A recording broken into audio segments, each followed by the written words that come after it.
Shalom saudaraku, berjumpa kembali bersama dengan saya Pendeta Jakob Setio, masih dalam program Sapa Jemaat di Rumah. Kali ini kita akan bersatu bersama-sama, mari kita berdoa.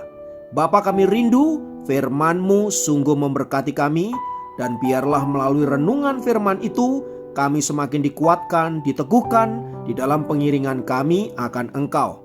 Kami siap diberkati, terpujilah nama-Mu kekal selama-lamanya. Dalam nama Yesus kami berdoa, haleluya, amin. Firman Tuhan kali ini terambil dari Efesus 4 ayat 15. Efesus 4 ayat 15 berkata, "Tetapi dengan teguh berpegang kepada kebenaran, di dalam kasih kita bertumbuh, di dalam segala hal ke arah Dia, Kristus yang adalah kepala." Saudara, kita semua sebagai orang tua tentu sangat senang bila melihat anak-anak kita bertumbuh dengan baik, sehat jasmani dan rohani. Sebaliknya, kita tentu akan sangat merasa bersedih bila pertumbuhan mereka terhambat, terlebih bila ada kelainan-kelainan yang membuat mereka tidak bisa bertumbuh secara normal. Hal yang sama juga pasti terjadi pada diri Allah. Ketika Tuhan melihat anak-anaknya bertumbuh, tentu Tuhan akan sangat senang. Sebaliknya, bila Ia melihat anak-anaknya tidak bertumbuh, Ia akan sangat sedih. Bagi seorang Kristen, pertumbuhan adalah sesuatu yang wajib terjadi. Sebab bila iman kita tidak bertumbuh, maka pengenalan kita akan Tuhan, pengenalan kita akan kuasa salib Kristus juga tidak akan berkembang. Hal itu tentu akan menyebabkan kita menjadi seorang anak kecil terus-menerus yang tidak siap untuk melihat hal-hal yang besar yang Allah hendak kerjakan dalam hidup kita.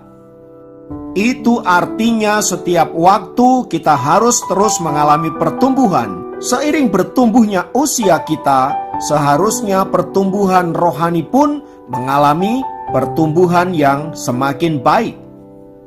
Supaya kita didapati oleh Tuhan sebagai anak-anaknya yang dewasa di dalam Tuhan. Namun sayangnya saudaraku, seringkali kita lebih senang menjadi anak-anak ketimbang menjadi seorang dewasa. Seperti sebuah peristiwa yang dikutip oleh Optimist Magazine. Suatu kali ketika Uskup Warren Candler yang terkenal sedang berkhotbah kepada sejumlah besar jemaatnya. Dia sedang menggunakan perikop kisah Ananias dan Safira yang mendustai Allah dan kemudian dihukum mati. Uskup tua itu berkata dengan lantang, Allah tidak lagi menghukum mati orang-orang yang mendustainya. Jika dia masih melakukannya, di manakah saya sekarang? Perkataan Uskup Warren itu dianggap oleh sebagian jemaat sebagai sesuatu yang lucu. Sebagian lagi merespon dengan sinis. Namun kemudian Uskup Warren kembali berteriak, "Saya akan memberitahu Anda di mana saya sekarang. Saya sekarang berada di sini dan berkhotbah di gereja yang kosong." Mendengar pernyataan Uskup Warren yang begitu keras, sebagian besar jemaat terdiam. Dan setelah misa selesai, seseorang bertanya kepada Uskup Warren, "Mengapa Anda berkata Anda sedang berkhotbah di gereja yang kosong? Padahal setiap minggu Anda melihat sendiri jemaat ribuan datang ke gereja Anda." Uskup Warren menjawab dengan sedih dan berkata, "Memang mereka selalu datang tiap minggu berbondong-bondong, tapi saya tidak melihat perubahan hidup yang signifikan. Mereka hanyalah anak-anak yang selalu minum susu, yang selalu ingin dininabobokkan. Mereka tidak suka khotbah yang keras. Mereka juga tidak suka teguran akan dosa. Itu artinya mereka tidak pernah mendengar khotbah yang selama ini disampaikan di atas mimbar." Saudaraku, apa yang dialami oleh Uskup Warren itu bisa saja terjadi di gereja-gereja dimanapun. Bahkan di jemaat Efesus pun hal itu bisa terjadi.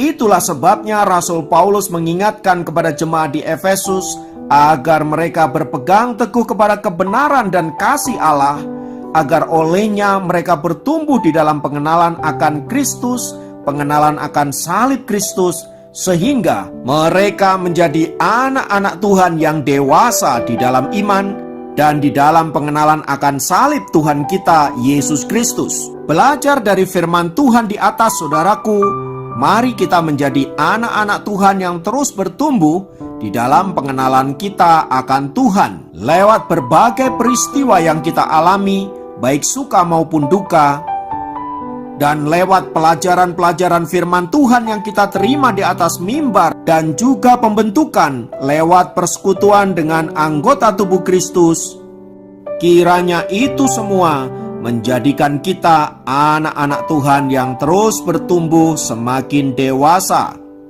Mari kita terus belajar lewat sekolah kehidupan, di mana Yesus sebagai guru kita, Dia yang akan menolong kita, yang akan mengajar kita bagaimana seharusnya menjalani hidup agar sesuai dengan kehendak Tuhan. Kiranya Tuhan Yesus memberkati. Mari kita berdoa. Tuhan, kami membawa hidup kami ke dalam tangan kasih-Mu. Kami bersyukur karena kami terus dibentuk oleh Tuhan, kami dituntun oleh Tuhan, baik melalui firman-Mu maupun melalui kehidupan yang kami jalani. Semua itu dapat Engkau pakai untuk membuat kami bertumbuh semakin dewasa. Terima kasih untuk anugerah-Mu, terima kasih untuk penyertaan-Mu. Kami siap untuk mengalami pertumbuhan bersama dengan Tuhan. Terpujilah nama-Mu, dalam nama Yesus kami berdoa, haleluya, amin. Demikian program Sapa Jemaat kali ini. Sampai jumpa dalam program Sapa Jemaat yang lain. Tuhan Yesus memberkati.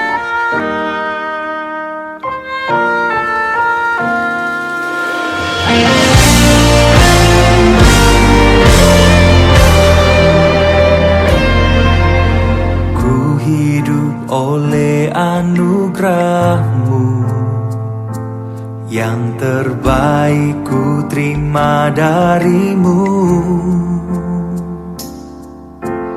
Rancangan-Mu indah bagiku, sebab ku hidup selalu di dalam-Mu. Tiada pernah ku meragukan bukti kasih dan karya salib-Mu.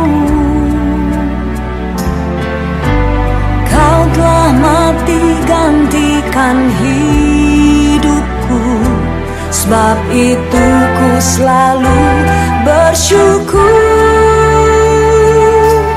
Kasih-Mu memulihkan hidupku, kuasa-Mu membangkitkan rohku.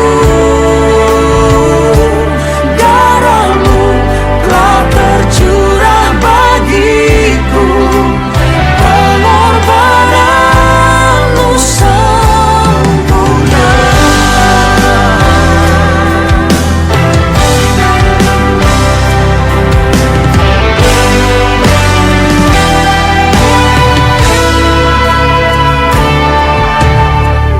Hidup oleh anugerah-Mu, yang terbaik ku terima dari-Mu.